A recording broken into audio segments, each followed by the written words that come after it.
Welcome back to the Kaiser Report. I'm Max Kaiser.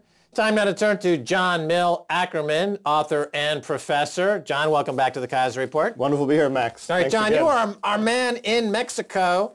We were just in Mexico. We've been tracking the Mexico story. There seems to be a bit of an insurrection, if you will, going on. Yes. There's a popular uprising. What's going on? The battle for Mexico is absolutely central, Max. This is there's a lot in play here. Now, Mexico is a huge economy. It's a $1.3 billion economy, right? But simultaneously, it's a place which is 1.3 trillion. 1.3 trillion, exactly. It's a place which is being of increased interest. The United States, for instance, the United States is feeling more isolated, more in need of oil, more in need to protect its borders, national security interests, more in need to promote its investment in its banks. And a natural place for the United States is Mexico. How's the media outlook there? Didn't they just fire some woman? She's very popular. Yes. And talk about that. That sounds pretty scandalous. I haven't heard about that in the American press. Carmen is her name. Yeah, in general, this intense desire on part of the United States to really reconquest Mexico, because Mexico has been independent for a long time. It's a sovereign nation. It's always been very much close to Latin American country. Now, what the United States wants is to incorporate it into North America. There's a recent study even written by the ex-head of the CIA and general in Afghanistan, Petraeus, and one of the former heads of the World Bank saying this: Mexico needs to be part of Fortress North America. We need to bring it into our side of the world, right? Extract it from Latin America. And part of this is taking over natural resources, controlling security and the drug war and gun sales and drug sales, of course. And in order for this to happen, the United States needs to quiet. Needs to silence, needs to censor. The drugs that are being laundered, the money in Mexico, the drugs coming into Mexico. You're painting a picture here where this is part of the recolonization of Mexico by the North American enterprises to destabilize the country, to create a zone between these two countries. Obviously, NAFTA tore down a lot of the trade barriers going on, and I know a lot of folks were invited down there to do business. There was opening up. The drugs went north, the guns went south. Exactly. And now the 43 students that were disappeared recently, has this started like a Podemos-like movement in Spain or Syriza in Greece? Is that kind of what we're talking about here? Well, I think so, Max. There's a serious upswell of popular protest and organization going on, but things in Mexico would be even more powerful, even more of an international example than Syriza. But Podemos is going to be in government. Syriza is in government. Is there a movement in Mexico that's going to be in government? It's a true revolution of this spirit. Is that happening in Mexico? That is the process that is starting. That started last. Do they have a name? Well, there is a party. There's a new party called Morena, right, which is trying to bring together that spirit. And if the social movements and Morena are allowed to allow themselves to get over their differences and join together in a big movement, party, conquest of power, Mexico could be an even better example of popular power than Greece or Spain. Because Greece and Spain are, in the end, European countries. That's great. But they don't have that long tradition of resistance against colonialism. They don't have the heritage of the Mexican Revolution in 1910 and Mexican Constitution 1970. Mexican Revolution 1910 was before the Russian Revolution, and it established one of the most progressive, advanced constitutions in the world, which puts control over accumulation of excess accumulation of wealth, over banks, over the oil, workers' rights, peasant rights to the land. This is one of the best constitutions in the world, and that's still in power. And that's what those of us in Mexico who are struggling for justice have that history on our side. But the powers on the other side are real powerful too. Between 9 and 29 billion, that's a big spread. That shows how little we know about it, but around 20-30 billion dollars are laundered every year in Mexico. Approximately $50 billion also leave Mexico to foreign tax havens, paradises, through transfer pricing, through other illegal ways of getting money out of the country. So Mexico this is a new form of colonialism in terms of, really extracting that wealth, laundering that money, and destroying that great heritage we have in Mexico. But this story is completely uncovered by the American press. I mean, the American press is covering Ukraine, Russia. They see Russia as an existential threat. Even though by rights, they would have the right to defend themselves against the encroachment east from NATO and the EU, but for some reason, any geographic location on the map without a U.S. military bases, John McCain soils his adult diapers.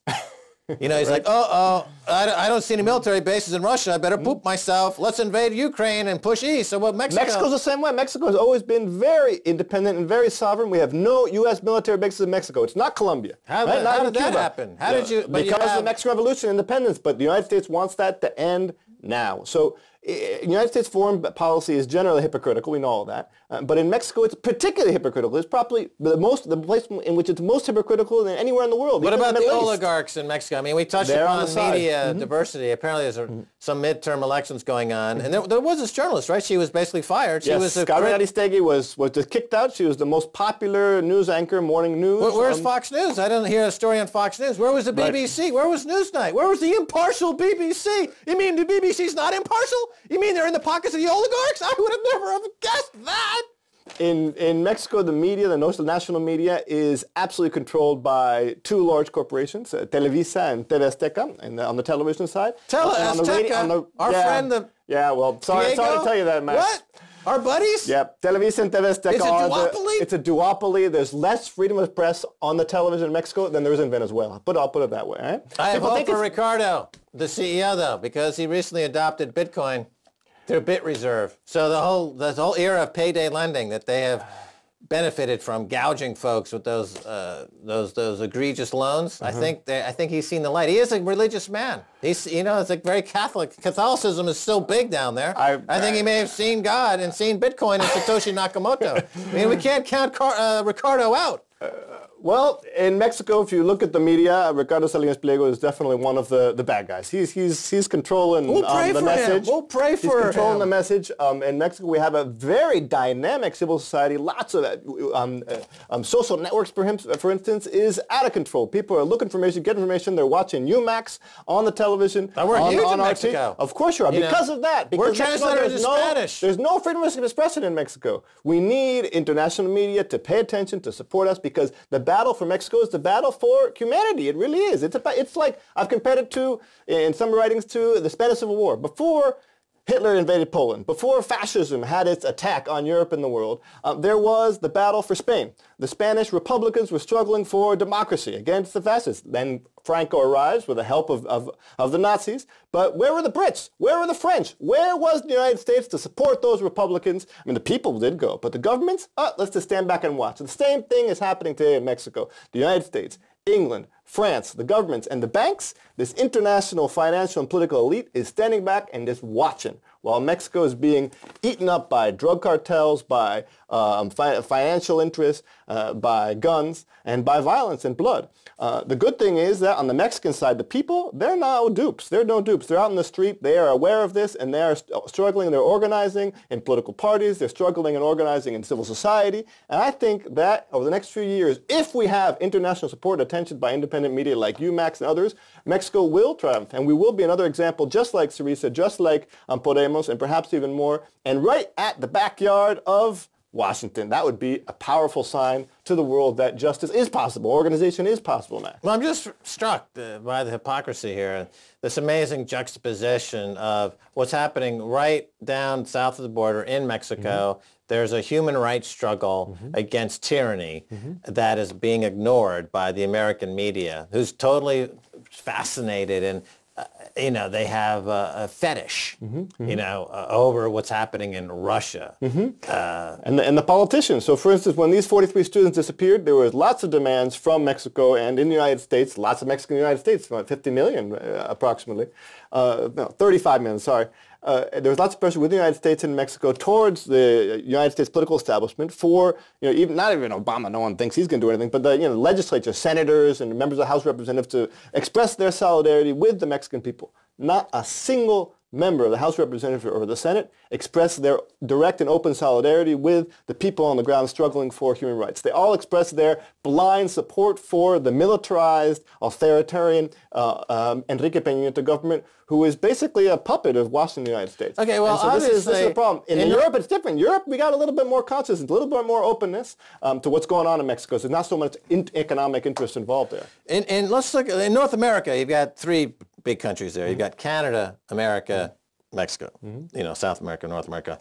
So Canada, by contrast, seems to have just laid down and become supine to the interest of big oil and big government and big money. The Canadians, there's no revolution in Canada. You know, there's no movement in Canada, even though their country and there has been essentially decimated by the introduction of the oligarchs into Canada. So the Canadians are not going to be part of this struggle because they just give them a Molson and Saturday night at the hockey with Don Cherry, my hero. Yeah, my sartorial inspiration is Don Cherry from the Canadian Broadcasting Corporation Saturday night hockey games. But they have no ability to resist America's oil oligarchy. But Mexico does. Mexico's a huge country. We have 120 million people in Mexico, and then another 35 Mexicans in the United States.